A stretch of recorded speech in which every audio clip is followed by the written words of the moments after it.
Hola todos! Aujourd'hui on se retrouve encore pour une vidéo studio et aujourd'hui on va attaquer sur mon top 10 des Dark Ride. Vous savez que je suis une grande fan de Dark Ride. Aujourd'hui j'ai mis le suite en conséquence. Allez, c'est parti!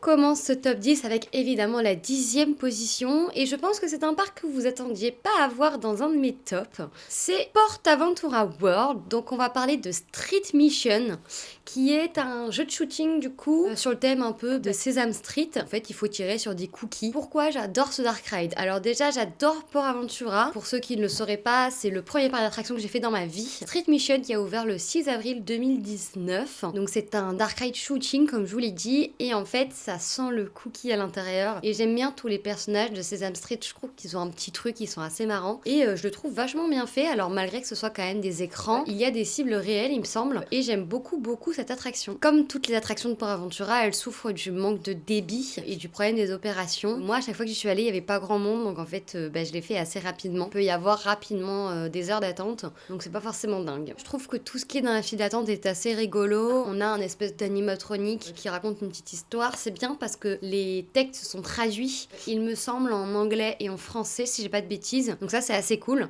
Et puis dans le ride tout fonctionne assez correctement, voilà, les véhicules circulent bien et puis c'est vachement bien fait je trouve, donc c'est pour ça qu'il se trouve dans mon top 10.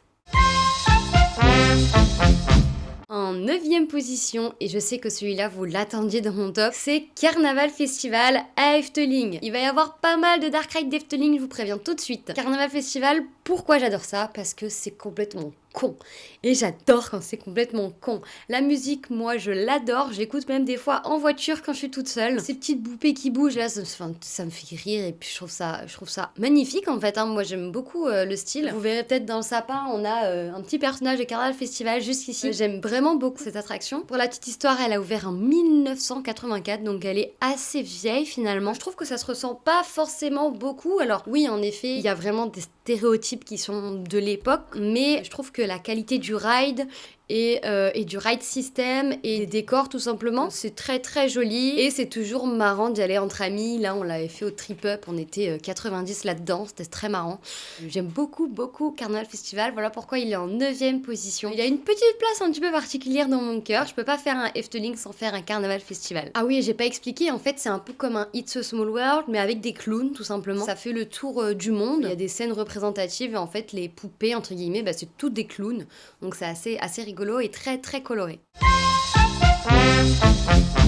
En 8e position, on a le meilleur jeu de shooting pour moi qui existe, de ce que j'ai fait en tout cas. C'est Challenge of Toutankhamon à Walibi Belgium. Je sais pas si vous avez déjà fait ce shooting, donc c'est sur le thème de l'Égypte évidemment. C'est absolument magnifique. On a des effets de feu à l'intérieur. Les décors sont incroyablement bien faits. On a même un moment, on est totalement dans le noir et en fait il y a des petites bestioles au plafond et tout.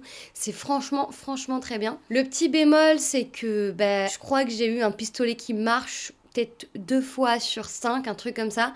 Donc c'est pas incroyable, mais bon, après, moi je le vis comme un Dark Ride et je pose mon pistolet et puis je regarde juste les décors. De ce que j'ai cru comprendre, il y a 2 fins. Donc si on a fait assez de points, on peut avoir une fin où on gagne un trésor. Et puis si on n'a pas fait assez de points, on a une fin classique. De ce que j'ai cru comprendre, c'est à peu près comme ça. Niveau début, je crois que c'est plutôt pas mal. Et du coup, l'attraction ouvre en mai 2003. Donc elle est quand même assez ancienne. Et je trouve que pour la qualité des décors, c'est quand même impressionnant qu'ils aient réussi à garder une qualité et à faire ça à l'époque. Donc franchement, bravo Walibi Belgium. Je trouve ça vraiment très réussi. Alors les constructeurs, je sais pas si je les dis bien, c'est Sally Construction et ETF Ride System. Voilà, au cas où, pour la petite info. En 7e position, et celui-là il va sûrement vous étonner, on parle d'une attraction du Futuroscope, et non ce n'est pas Chasseur de Tourneufs, c'est la machine à voyager dans le temps. C'est donc une attraction avec les lapins crétins, et Dieu sait que j'aime les lapins crétins, je jouais au jeu sur la Wii déjà à l'époque, je regardais la série qui passait à la télé également, je trouvais ça vraiment trop drôle. En fait je suis allée pour la première fois au Futuroscope en avril dernier, et c'était du coup la première fois que je faisais cette attraction, où j'avais vu des pubs à la télé quand j'étais petite, j'avais vu l'attraction des lapins crétins, ça avait l'air incroyable, j'avais jamais regardé Dawn Ride en fait de cette attraction et vraiment quand je suis montée dedans pour la première fois, je suis sortie, je dis waouh mais c'était trop bien, c'est super rigolo, la 3D vraiment bien faite, il y a même des petits décors entre chaque scène, en plus on est assis sur des toilettes, enfin je veux dire tout est poussé au maximum et pour moi c'est la meilleure attraction du Futuroscope, Dawn Ride qui est très haut dans mon top parce que je le trouve vraiment très réussi et parce que j'ai un affect très particulier pour les lapins crétins également et en plus avec cette mascotte de lapin crétin qui se balade un peu dans le parc, enfin, c'est grandiose quoi. La machine à voyager dans le temps, j'ai vraiment adoré. Pour la petite info, elle a ouvert un peu plus tard que les deux autres en 2013. Alors pour l'histoire, en fait, comme son nom l'indique, on rentre dans une machine à voyager dans le temps qui est une machine à laver tout simplement. On parcourt les époques, donc la préhistoire, la Grèce antique, les Indiens d'Amérique également. Enfin bref, c'est assez rigolo ce qui se passe. Et puis évidemment, c'est à base de proutes. Moi, c'est ce qui me fait rire, donc et j'imagine que ça marche vraiment auprès des familles, donc c'est trop cool.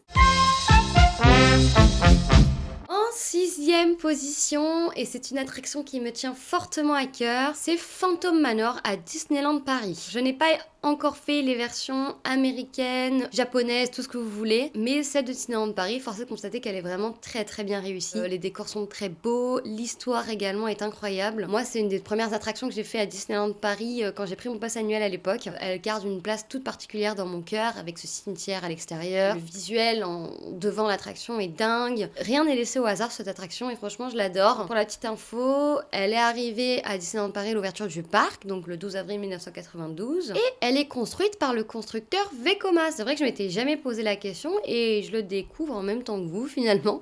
Alors, elle est construite par le constructeur Vekoma uniquement pour le ride, le reste c'est évidemment Walt Disney Imagineering. Alors, je vais pas épiloguer sur l'histoire de Phantom Manor parce que je compte vous faire une vidéo, pas tout de suite, peut-être dans l'année 2025 où je vous explique réellement l'histoire de Phantom Manor. Dites-moi si ça vous intéresse dans les commentaires d'ailleurs. Je ferai pas ça avec toutes les attractions de Disneyland Paris. Pour les gens qui me regardent et qui ne l'ont jamais fait, sachez que ça fait pas peur, c'est pas comme un train fantôme en fête foraine. C'est juste très joli à regarder et puis c'est assez tamisé, c'est assez reposant également pour la digestion, c'est pas mal.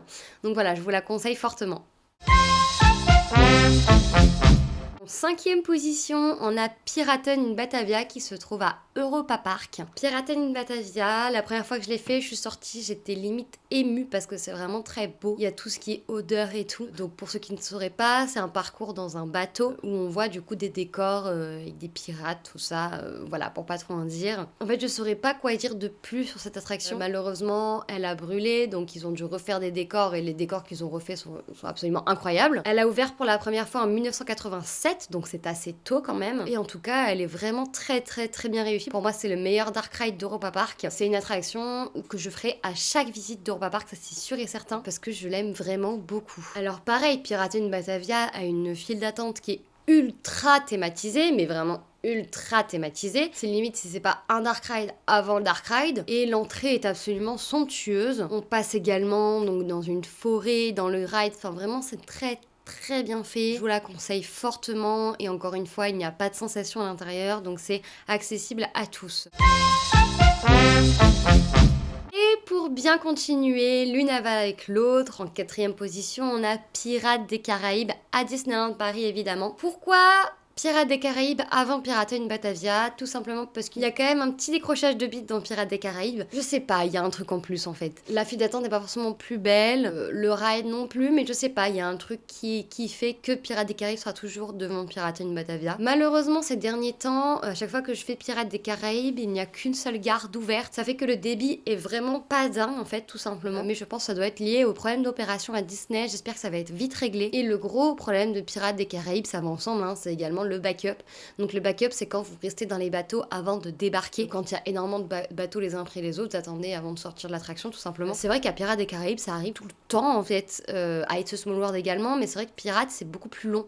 Et c'est vraiment dommage parce que on a vécu un super ride et puis à la fin, on a l'impression qu'il y a un problème. Enfin, je sais pas, c'est assez bizarre. Et puis la musique de Pirates des Caraïbes à Disneyland, il y a un truc quoi. Petite anecdote pour ceux qui ne le sauraient pas, Pirates des Caraïbes, c'est d'abord l'attraction et ensuite les films. C'est les créateurs des films qui se sont inspirés des attractions d'origine pour les réaliser. Et ensuite, les attractions ont été changées avec le personnage de Jack Sparrow, du coup, à la base qui n'était pas là, puisqu'il n'existait pas, histoire que les films et l'attraction soient liés entre eux. Vous avez également un Mickey caché dans cette attraction, mais en tout cas voilà, même si je dis qu'il y a un petit décrochage de bide, l'attraction est tout de même accessible à un grand nombre de personnes et elle est très très familiale et à chaque fois moi je la conseille à Disneyland Paris, à des familles, elle est inégalable en fait. On arrive sur le podium et en 3e position, nous avons Symbolica à Efteling. Alors oui, on cite beaucoup Efteling dans ce top, mais comme Phantasialand sur le top coaster, Efteling est très très fort sur les dark rides. Symbolica, comment dire? J'ai tendance à dire que c'est un Ratatouille réussi. C'est en fait le même ride system que Ratatouille à Disneyland Paris, seulement c'est 5 niveaux au-dessus. C'est vraiment absolument dingue. Pour ceux qui s'y connaîtraient sur l'attraction, moi j'ai connu l'attraction seulement avec la baleine qui ne bouge pas. Apparemment, de nouveau, elle bouge. J'ai si hâte de retourner à Efteling pour voir ça. Et puis, il y a 3 parcours différents sur une même attraction. Le débit est absolument fantastique. Il y a un pré-show. Un pré-show qui est absolument qualitatif avec le fameux Bardo de Efteling. Le point noir, c'est la file d'attente. Comme toutes les files d'attente d'Efteling, ce sont des parcs à bœufs absolument dégueulasses. Et puis que dire de la scène du bal, qui est absolument somptueuse avec toutes ces lumières. Enfin, on a vraiment l'impression de danser avec les gens. On n'a pas l'impression d'être dans un ride en fait. Ce qui la différencie beaucoup de Ratatouille, c'est que le sol est thématisé également. C'est-à-dire que là où nous passons, là où le ride est, il y a de la décoration sur le sol. On a l'impression d'être sur du carrelage. C'est pas que du noir où on voit les traces des véhicules. Non, là c'est vraiment thématisé jusqu'au bout du bout. Et c'est vraiment une très bonne attraction. Avant de passer au top 2, je vais vous conseiller d'aller à Efteling si vous aimez les dark rides parce que c'est vraiment un très bon parc. On n'a pas parlé de Fata Morgana parce que pour moi il est plus loin dans mon top, mais il y a également ce dark ride qui est super sympa. Efteling c'est vraiment pour moi la capitale des dark rides en Europe. Donc je vous invite à y aller et très vite parce qu'il y a Danse Macabre qui a ouvert. Je ne l'ai pas fait encore, mais ça a l'air d'être absolument génial. Alors, le top 2, on a également un duel comme pour les coasters. Je vous promets que je fais pas exprès d'avoir un duel à chaque fois. Mais je suis un petit peu indécise, j'arrive pas à me décider. D'un côté, nous avons Dromvloed qui se trouve à Efteling et de l'autre, It's a Small World qui se trouve à Disneyland Paris. Certains d'entre vous vont croire que c'est une blague, que It's a Small World ne peut pas être le top dark ride de quelqu'un. Eh bien si, ça peut être le mien. En fait, pour moi, comme je l'ai dit dans ma vidéo FAQ, que je vous invite à aller voir, It's a Small World, c'est Walt de son vivant. It's a Small World, c'est les mondes qui se rassemblent. C'est une musique qui, pour vous, est absolument peut-être affreuse, pour moi, est absolument incroyable. C'est des couleurs, c'est tout, c'est cette façade, c'est ce petit tic-tac. Donc oui, j'ai un dilemme entre Dromvloed à Efteling, qui est pour moi un coaster dark ride, sur le monde des fées en fait tout simplement, et c'est vraiment somptueux. Il y a une scène, la scène des planètes, qui est absolument dingue. Ce qu'il faut savoir sur cette attraction, c'est qu'elle change selon à quel moment vous passez dans les scènes. Ça peut être le jour, la nuit, le crépuscule, l'aurore. C'est vraiment très beau. Et c'est 2 dark rides qui n'ont absolument rien à voir, mais qui sont tous les 2 très chers à mon cœur. Il va quand même falloir faire un choix. Mais avant, je tiens à dire une petite chose. Pour ceux qui ont fait Dromvloed à Efteling, saviez-vous qu'il a ouvert quasiment la même année que Peter Pan's Flight à Disneyland Paris? Ouais, on est d'accord, hein, ça n'a rien à voir les deux. Et vraiment, c'est un scandale que Peter Pan existe encore avec ce ride system qui est absolument dégueulasse, qu'on se le dise. Vive Dromvloed, quoi. Et mon choix va se porter vers Dromvloed. Tout simplement parce qu'un Dromvloed, je pourrais beaucoup plus l'enchaîner qu'un It's a Small World. Je saurais pas vraiment expliquer pourquoi, mais la féerie de Dromvloed passe au-dessus la nostalgie de It's a Small World. Après, les deux, je les adore. Enfin, je peux pas aller à Disneyland en tant que visiteur et ne pas faire It's a Small World. Je peux pas aller à Efteling sans faire Dromvloed. Enfin, les deux, vraiment, ça reste des bangers pour moi. Et voilà, Dromvloed, c'est quand même magnifique. Il y a toujours ce problème de file d'attente qu'il y a dans toutes les attractions d'Efteling, hein, où c'est un parc à bœufs absolument immonde. Voilà, sachez qu'à Dromvloed, on sort de l'attraction littéralement dans la boutique, quoi. Non, franchement, c'est vraiment très beau. C'est un coaster. Voilà pour mes 10 dark rides préférés. Dites-moi votre top 10 dans les commentaires, ça m'intéresse de savoir. Et puis je viendrai vous répondre, histoire qu'on puisse comparer un petit peu. En attendant, j'espère que vous avez aimé la vidéo. Je vous invite à vous abonner à la chaîne. Et puis je vous fais des bisous.